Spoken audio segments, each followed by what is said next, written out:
And here we are on October the 14th of 1997 at almost 7 o'clock at night.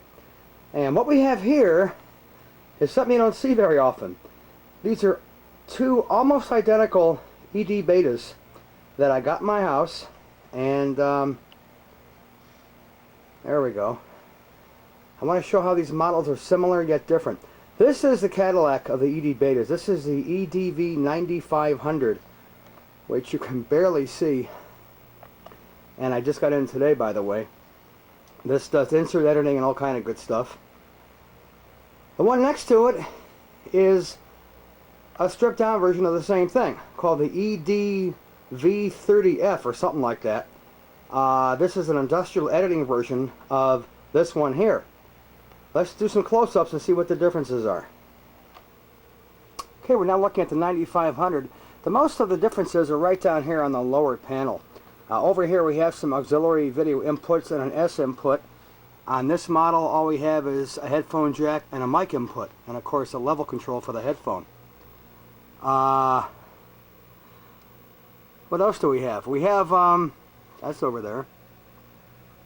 These are pretty much the same. Interesting, there's no tone control. Now as you can see, here are some controls for the audio on the 9500, and yet on the other model we have a tone control for high or low, oddly enough. Nothing over here around the sharpness control. Same thing over here, normal audio, because the other one doesn't have a tuner. There's also a lot more buttons down here on the bottom. We have an input select, which we don't have in the other one. There's no timer set. See, it's just stripped down here. There's no timer set, no input select, because there's only one input, and that's the video input. And let's see. Here's a timer record, check and next,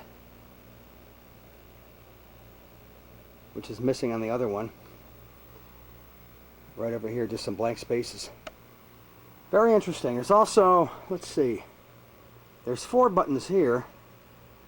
Counter reset, counter remain, tape return, and index. And there's 5 over here on this one. Oh, there's a TV VTR button. That's the difference.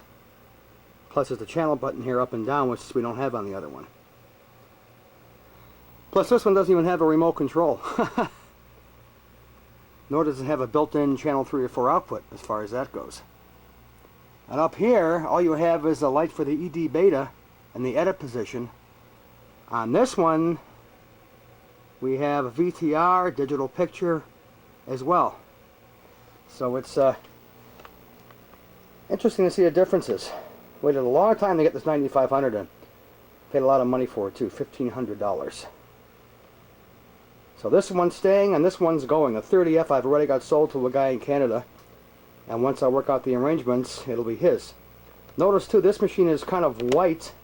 This one is like gray. But they're the exact same size, same height, width, everything else. So we're going to plug the 9500 in right now and get her going and see how we like it. So Ray Glasser, October of 1997, with probably the last Sony beta I'll ever get. There's no other ones that I want.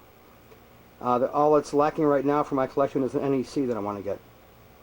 So that's it. Take care, and we'll see you next time.